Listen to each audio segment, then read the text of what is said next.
Hello everyone, welcome to IGNOU student zone. आज के इस वीडियो में मैं आपको प्रिंसिपल्स ऑफ ऑर्गेनाइजेशन बताने वाली हूँ, तो वीडियो को प्रेस जरूर देखें। अगर आप इस चैनल पर पहली बार आ रहे हैं तो इसे सब्सक्राइब कर लीजिए, साथ ही साथ बेल आइकन को प्रेस कीजिए, जिससे मेरे आने वाले सभी वीडियोस के बारे में आपको जानकारी मिल सके। तो चलिए वीडियो स्टार्ट करते हैं।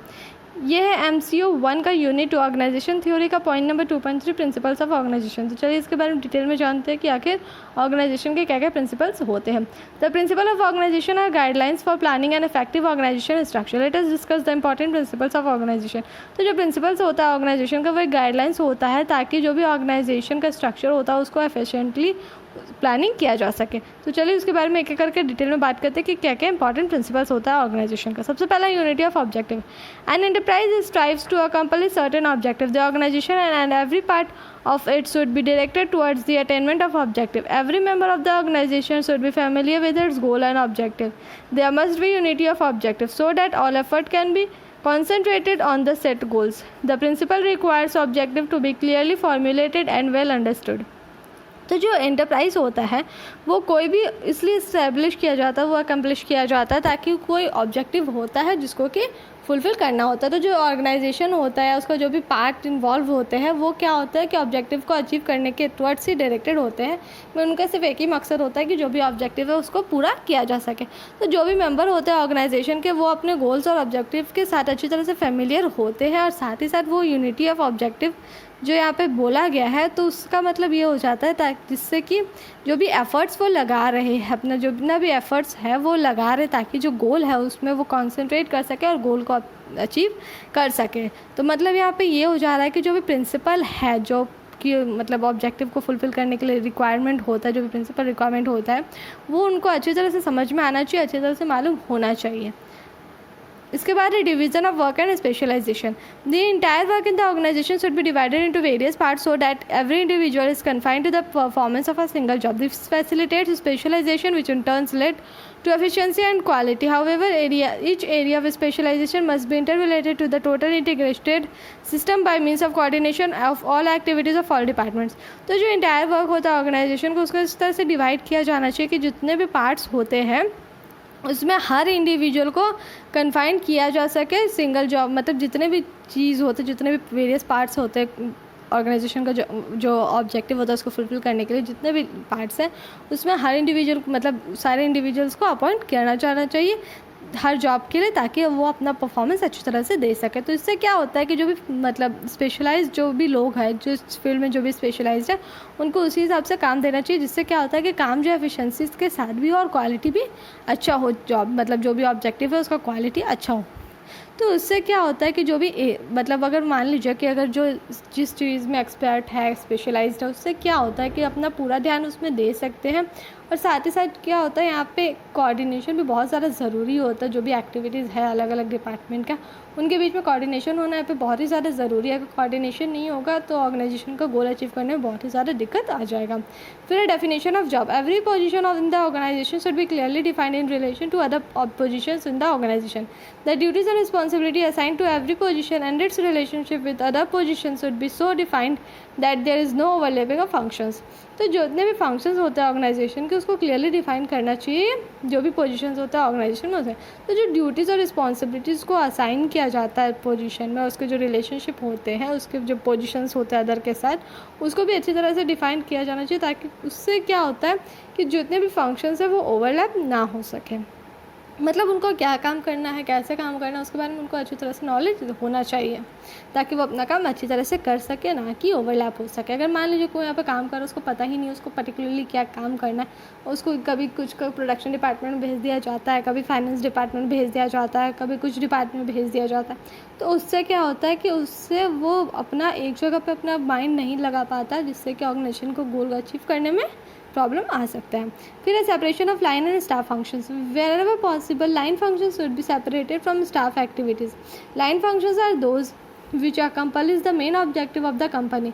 In many manufacturing companies, the manufacturing and sales department are considered to be accomplishing the main objective of the business and so are called the line functions. Other functions like personnel, plant maintenance, financing and legal are considered as staff functions. तो यहाँ पे बोला जा रहा है कि जितना possible हो तो लाइन फंक्शंस होता है उसको स्टाफ फंक्शन जो एक्टिविटीज़ होते हैं स्टाफ का जो फंक्शंस होता है उससे अलग ही रखने के लिए लाइन फंक्शंस जो होते हैं वो मेन ऑब्जेक्टिव्स को फुलफ़िल करते हैं कंपनी का। तो बहुत सारे जैसे मैन्युफैक्चरिंग कंपनीज़ हो गया, मैन्युफैक्चरिंग सेल्स डिपार्टमेंट हो गया, वो सब जो मेन ऑब्जेक्टिव होता है बिज़नेस का उसको अकम्पलिश करते हैं, इसीलिए उसको लाइन फंक्शंस बोला जाता है। और बाकी के जो फंक्शंस होते हैं जैसे कि personal, plant maintenance, financing, legal, ये सारी चीज़ें जो है वो स्टाफ फंक्शंस में आता है। फिर है चेन ऑफ कमांड और scalar principle. There must be clear lines of authority running from the top to the bottom of the organization. Authority is the right to decide, direct and coordinate. The organization and structures to facilitate delegation of authority. Clarity achieved through delegation by steps or level from the top position to the operating level. From the chief executive, a line of authority may proceed to departmental manager, to supervisor or foreman, and finally to worker. This chain of command is also known as scalar principle of organization. तो यहाँ पे बोला जा रहा है कि एक clear line होना चाहिए अथॉरिटी को लेकर के कि जो टॉप लेवल से लेकर के बॉटम लेवल ऑफ ऑर्गेनाइजेशन तक पहुँच रहा है। मतलब अथॉरिटी हो गया कि उनको ये राइट दिया जाता है ताकि वो डिसाइड कर सके, डायरेक्ट कर सके और कोऑर्डिनेट कर सके। तो जो ऑर्गेनाइजेशन स्ट्रक्चर होता है वो अथॉरिटी को अच्छी तरह से फैसिलिटेट कर सके डेलीगेशन के लिए। तो जो क्लैरिटी होता है वो अचीव किया जाता है, जो भी डेलीगेशन होता है स्टेप वाइज या लेवल का जो होता है टॉप लेवल से लेकर के ऑपरेटिंग लेवल तक का, उसको लेकर के जो अचीव किया जाता है उसको। तो जो चीफ एग्जीक्यूटिव से लेकर के जो लाइन और अथॉरिटी होता है वो प्रोसीड करता है डिपार्टमेंटल मैनेजर्स तक और फिर वहाँ से सुपरवाइजर्स तक जाता है, फिर फोरमैन तक और फिर फाइनली वो वर्कर्स तक जाता है। मतलब टॉप लेवल से लेकर के बॉटम लेवल तक में जितने भी लोग वहाँ पे इन्वॉल्व होते हैं उनके थ्रू ही जा कर के अथॉरिटी जो है डिवाइड होता है, अथॉरिटी जो है ट्रांसफ़र होता है। तो ये जो चेन ऑफ कमांड है उसको स्केलर प्रिंसिपल ऑफ ऑर्गेनाइजेशन भी बोला जाता है। मतलब यहाँ पे कि जो अथॉरिटी टॉप लेवल के पास होता है वो अपना कुछ पावर देते हैं अपने से लोअर लेवल को, फिर वो अपने से लोअर लेवल को थोड़ा सा पावर देते हैं, वैसे करके वो बॉटम लेवल तक पहुँचता है। फिर है parity of authority and responsibility or principle of correspondence. Responsibility should always be coupled with corresponding authority. A subordinate must be sufficient authority to discharge the responsibility entrusted to him.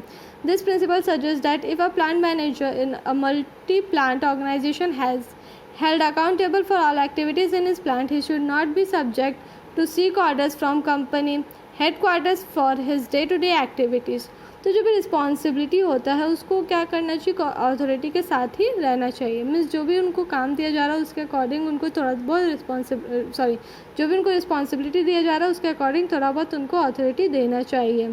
तो उससे क्या होगा कि जो भी वो काम कर रहे हैं वो ईजिली वो काम कर सके। क्योंकि अगर मान लीजिए उनके पास कोई भी अथॉरिटी नहीं दिया जाएगा, पावर टू टेक डिसीजंस ये सब नहीं दिया जाएगा तो उनको काम करने में प्रॉब्लम आ सकती है। तो ये प्रिंसिपल ये सजेस्ट करता है कि जो भी मान लीजिए प्लांट मैनेजर होते हैं जो मल्टी प्लांट ऑर्गेनाइजेशन में है तो उनको एक अकाउंटेबल दिया जाता है कि जो भी एक्टिविटीज़ होते हैं प्लांट के उसके लेकर के। तो इसके लिए मान लीजिए कि उनको ये हेडक्वार्टर्स जो होते हैं कंपनी के जो भी डे टू डे एक्टिविटीज़ होते हैं वो उनके लिए सब्जेक्ट नहीं करते। मतलब अगर मान लीजिए कि उनको अथॉरिटी नहीं दिया जाता है तो उनको हर एक चीज़ के लिए, हर एक काम करने के लिए परमिशन लेना पड़ेगा। तो उससे क्या होगा कि ऑब्जेक्टिव को अचीव करने में भी दिक्कत आएगा। फिर unity of command. No one in the organization should report to more than one line supervisor. Everyone in the organization should know to whom they report and who reports to him. Stated simply, everyone should have only one boss. Receiving directions from several supervisors may result in confusion, chaos, conflicts and lack of action. तो जो भी organisation में काम कर रहे हैं उनको सिर्फ एक ही सुपरवाइज़र होना चाहिए। जितने भी लोग काम कर रहे हैं उनका ज़रूरी मतलब हर एक पर्टिकुलर पर्सन जो जिस फील्ड में है उसके लिए सिर्फ एक ही सुपरवाइज़र होना चाहिए। उनको ये मालूम होना चाहिए कि वो किसको रिपोर्ट करेंगे और कौन उसको रिपोर्ट करने वाला है। ठीक है, तो मतलब वहाँ पे बोला जा रहा है कि सिर्फ एक ही सुपरवाइज़र होना चाहिए एक इंसान के लिए। यहाँ पे सिर्फ एक बॉस होना चाहिए। अगर मान लीजिए अगर बहुत सारे लोग मिल करके उसको डायरेक्शन देंगे काम करने के लिए तो इससे क्या होगा, कन्फ्यूजन होगा, चॉइस हो, कॉन्फ्लिक्ट, लैक ऑफ एक्शन, ये सारी चीज़ें होने के चांसेस बढ़ जाते हैं। अगर मान लीजिए उनको एक ही जगह से डायरेक्शन मिल रहा है कि उनको कैसे काम करना है, क्या काम करना है, तो वो अपना काम इजीली कर सकते हैं। पर अगर अलग अलग जगह से अलग अलग काम के लिए उनको बोला जाएगा तो वो काम करने में बहुत ही ज़्यादा उनको प्रॉब्लम होगा। फिर है unity of direction. According to this principle, a group of activity that have a common goal should be managed by one person. There should be one head and one plan for a common objective of different activities. This facilitates smooth progression towards the achievement of overall organisation goal. तो यहाँ पे बोला जा रहा है कि जो भी कॉमन गोल होता है उसमें क्या होता है, जितने भी ग्रुप ऑफ एक्टिविटीज़ इन्वॉल्व होते हैं उसके लिए सिर्फ एक पर्सन द्वारा मैनेज किया जाना चाहिए। मतलब एक कॉमन गोल के लिए एक कॉमन हेड होना चाहिए और एक ही प्लान होना चाहिए। मीन्स एक objective is equal to one head is equal to one plan होना चाहिए, जिससे क्या होगा कि ऑर्गेनाइजेशन का जो ओवरऑल गोल है उसको अचीव करने में बहुत ही ज़्यादा आसानी होगी, बहुत ही ज़्यादा स्मूथली अचीव किया जा सकता है। फिर है exception principle. This principle suggest that higher level of manager should attempt to exceptional matters only. All routine decisions should be taken at lower level, whereas problem involving unusual matters and policy decisions should be referred to higher levels. तो ये जो principal ये बताता है कि जो higher level managers होते हैं उनको अटेंड करना चाहिए एक्सेप्शनल मैटर्स को, सिर्फ जो भी रूटीन डिसीजंस होते हैं वो लोअर लेवल द्वारा ही लिया जाना चाहिए। बाकी जो प्रॉब्लम्स होते हैं, जो भी अनयूजुअल मैटर्स हो गए, पॉलिसी डिसीजंस, ये सब को लेकर के हो गया, वो सारी चीज़ों को हाई लेवल द्वारा ही रेफर किया जाना चाहिए। फिर span of supervision. The term span in supervision means the number of persons और a manager or a supervisor can direct. No manager should be required to supervise more subordinates than he can effectively manage within the limit of available time and ability. The exact number may vary according to the nature of the job and frequency of intensity of supervision needed. तो इसका जो term मतलब span of supervision जो term होता है उसका मतलब ये होता है कि जितने भी लोग काम कर रहे हैं, मतलब जो भी मैनेजर है मान लीजिए, उनको ज़्यादा को सुपरवाइज़ करने के लिए नहीं बोलना चाहिए। मीन्स उस जो एग्जैक्ट नंबर है वो तो जो नेचर है जॉब का, जो फ्रीक्वेंसी है इंटेंसिटी को लेकर के उस पर डिपेंड करता है, पर फिर भी मैनेजर को ज़्यादा लोगों को सुपरवाइज़ करने का काम नहीं देना चाहिए। अगर ऐसा होगा तो वो अपना टाइम जो है वो मतलब अच्छी तरह से नहीं दे पाएंगे, अवेलेबल टाइम के हिसाब से और एबिलिटी जो है उस हिसाब से वो अपना काम इफेक्टिवली नहीं कर पाएंगे। तो वो जितना को कर सकते हैं, जितना उनका एबिलिटी है और बाकी जो नेचर है जॉब का उसके अकॉर्डिंग उनको सुपरवाइज़ करने के लिए लोगों को देना चाहिए। मीन्स एक मैनेजर को ज़्यादा लोगों को सुपरवाइज़ करने के लिए नहीं देना चाहिए, ताकि क्या हो सके कि वो अपना काम इफेक्टिवली मैनेज कर सके, जो भी उनके पास टाइम है, जितनी भी एबिलिटी है उसके अकॉर्डिंग। फिर है principle of balance. There should be proper balance between various parts of the organisation and no function should be given undue importance at the cost of other. Balance should be maintained also between centralization and decentralization, span of supervision and line of communication and authority allocation of department and personnel of various levels. तो यहाँ पे बोला जा रहा है कि जो proper balance होता है अलग अलग जो पार्ट्स होते हैं ऑर्गेनाइजेशन के उसमें बीच में, तो वहाँ पे जो कोई भी फंक्शंस को ऐसा नहीं है कि इंपॉर्टेंस नहीं दिया जाना चाहिए। हर मतलब जितने भी फंक्शंस इन्वॉल्व होते हैं ऑर्गेनाइजेशन में उसको बराबर का इंपॉर्टेंस दिया जाना चाहिए। बैलेंस अच्छी तरह से मेंटेन होना चाहिए डिसेंट्रलाइजेशन और सेंट्रलाइजेशन के बीच में, साथ ही साथ स्पैन ऑफ सुपरविजन में और लाइन ऑफ कम्युनिकेशन के बीच में, और साथ ही साथ अथॉरिटी रिस्पॉन्सिबिलिटी के बीच में भी अच्छा बैलेंस बना रहना चाहिए। फिर है communication. A good communication network is essential to achieve the objective of the organisation. No doubt the line of authority provide channel of communication upward and downward. Still some blocks in communication occur in many organizations. The confidence of superior in his subordinates and two-way communication are the factors that unite an organization to an effectively operating system. तो एक good communication network बहुत ही ज़्यादा ज़रूरी होता है organisation के objective को achieve करने के लिए। इसमें कोई डाउट नहीं है कि जो अथॉरिटी होता है वो अच्छा चैनल प्रोवाइड करता है कम्युनिकेशन को लेकर के डाउनवर्ड और अपवर्ड डायरेक्शन में, पर फिर भी क्या होता है कि कोई ना कहीं कोई ब्लॉक रह ही जाता है कम्युनिकेशन को लेकर के ऑर्गेनाइजेशन में। तो इससे क्या होता है कि जो कॉन्फिडेंस होता है सुपीरियर का अपने सबऑर्डिनेट में और या टू वे जो कम्युनिकेशन होता है वो फैक्टर्स होता है जो कि ऑर्गेनाइजेशन को यूनाइट करके रखता है, बांध के रखता है, ताकि जो ऑर्गेनाइजेशन का जो ऑपरेटिंग सिस्टम होता है वो इफेक्टिवली काम कर सके। तो कम्युनिकेशन सिस्टम अच्छा होना बहुत ही ज़्यादा ज़रूरी है। फिर है flexibility. The organisation structure should be flexible so that it can be easily and economically adopted to the changes to in the nature of the business as well as technological innovations. Flexibility of organisation structure ensures the ability to change with the environment without disturbing the basic design. तो जो organisation structure होता है वो flexible होना चाहिए, साथ ही साथ वो इजीली और इकोनॉमिकली अडॉप्ट किया जाना चाहिए जो भी चेंजेस होते हैं बिजनेस के नेचर में, साथ ही साथ टेक्नोलॉजिकल जो इनोवेशंस होते हैं उसमें।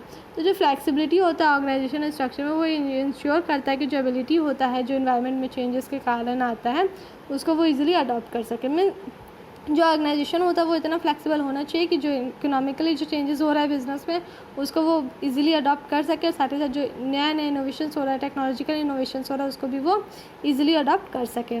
फिर है continuity. Changes in the law of nature many changes take place outside the organization. These changes must be reflected in the organization. For this purpose, the form of organization and structure must be able to serve the enterprise to attain its objective for a longer period of time. तो यहाँ पे बोला जा रहा है कि जो changes होता है ना वो एक लॉ ही है नेचर का।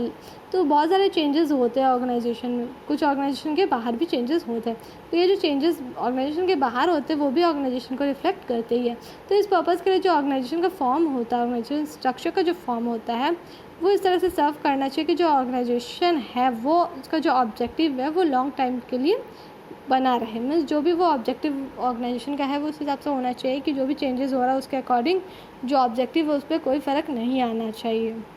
तो ये था कुछ प्रिंसिपल्स ऑर्गेनाइजेशन को लेकर के। आई होप आपको सारी बातें क्लियर हो गई होगी, सारे प्रिंसिपल अच्छी तरह से समझ में आ गए होंगे। किसी भी तरह का डाउट रह जाता है तो कमेंट सेक्शन में ज़रूर पूछिए, मैं पूरी कोशिश करूँगी सारे डाउट्स को क्लियर करने के लिए। वीडियो को पूरा देखने के लिए थैंक यू।